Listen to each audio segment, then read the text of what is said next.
So I'm going to take time to try. I do this as concisely as I can, but the truth of the matter is not only do we live in a broken world with a broken country and a broken culture, we're trapped within it. That I could clearly and concisely, like I just said, explain to you everything wrong with this country. From how the Constitution is fully misrepresented in every way. If you've ever sat down and just read the Constitution to yourself and tried to comprehend that document as though the founding fathers were speaking to you directly, you obviously see that there is a huge moral deficit in the execution of that document. We have politicians who clearly break the rules of elections, and I don't mean with specific details about voting machines or anything like that. I mean that in our bylaws and in our Constitution and in all of our little hundreds of thousands of papers and documents that explain how we're supposed to run these elections, it clearly states that they are supposed to be about the issues. It's supposed to be about the politics of the day and the people who are going to be voting in these elections. What they want and the things that they are going to be voting on are the things that you should be focusing on. And yet every single one of our politicians makes it all a personal game of attacks and making it a dirty, rotten thing that is about everything but the politics. That's called cheating.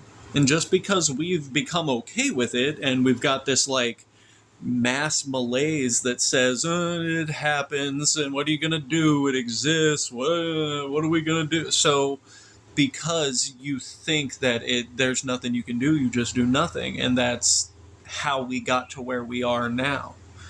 The homeless number just keeps driving up at an insane rate.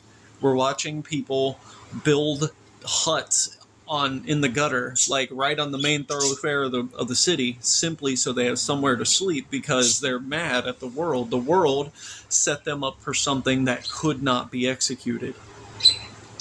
The stories they told us, just like the speech in Fight Club, they told us that we could be rock stars, we could be astronauts, and we could be all these things. That wasn't true. And these politicians who are the ones that dangled it over our heads and told us to go to college and get degrees and we could all be these amazing things, they were lying to us. They were doing it so that they could sell this country and just keep things going one more day. The problem is it should have stopped a long time ago. When the first the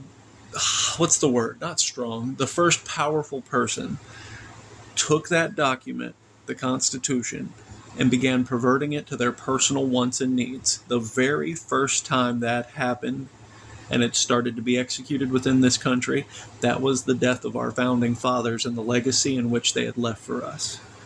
Everything I'm saying here is going to make a lot of people mad. Most likely it'll get me banned on YouTube, but guess what? It is the bottom line, blatant truth of it all. We have misrepresented and mistreated this country for 100 years now, probably more. I mean, even slavery. Democrats made slavery about race, and they just throw out the window all of the people who weren't black, who died in slavery, our ancestors. I have ancestors who were slaves. Everybody has an ancestor that was enslaved at one point or another. You have to think about the bigger picture. I'm not trying to just make you upset about this stuff. I hate Republicans too. The idea that these rich chuds can try to run my life and pay me nothing to run their business for them is the slavery that I'm talking about. So Democrats may have started the idea, Democrats may have built the system, but Republicans, they're just as part of it. They gave just as much to be able to take that authority for themselves. We are continuing to do nothing. We go to our jobs, we clock in, we do the work, big man up top takes his piece, we survive off of what's left, and the world keeps on spinning. That's how we're supposed to continue to live, and the more that we do this is the worse life has gotten for everybody who's not part of that top 1%. Do you think they hired 87,000 IRS agents for 1% of people? I don't care what side of the aisle you're on, that doesn't make sense. Do you think that when all of the stuff that Republicans are calling crazy came out, yet they did nothing about any of it? They started some dude named Jeremy Boring started up the Daily Wire, and that's like the biggest thing that came out of conservative beliefs in like years. You got Tucker Carlson, who's probably like one of the most extremes that I've seen. Like, he's a pretty extremist kind of person, and it's not necessarily so much that he's a bad person. He's just very, very all the way on it. Either way, the point that I'm trying to make to you is both sides of the aisle are fully corrupted. And if both sides of the aisle are fully corrupted, nobody has a moral high ground to stand on. Whether you're a Democrat yourself or a Republican or an independent, the only ones who may have some moral high ground to stand on are independents.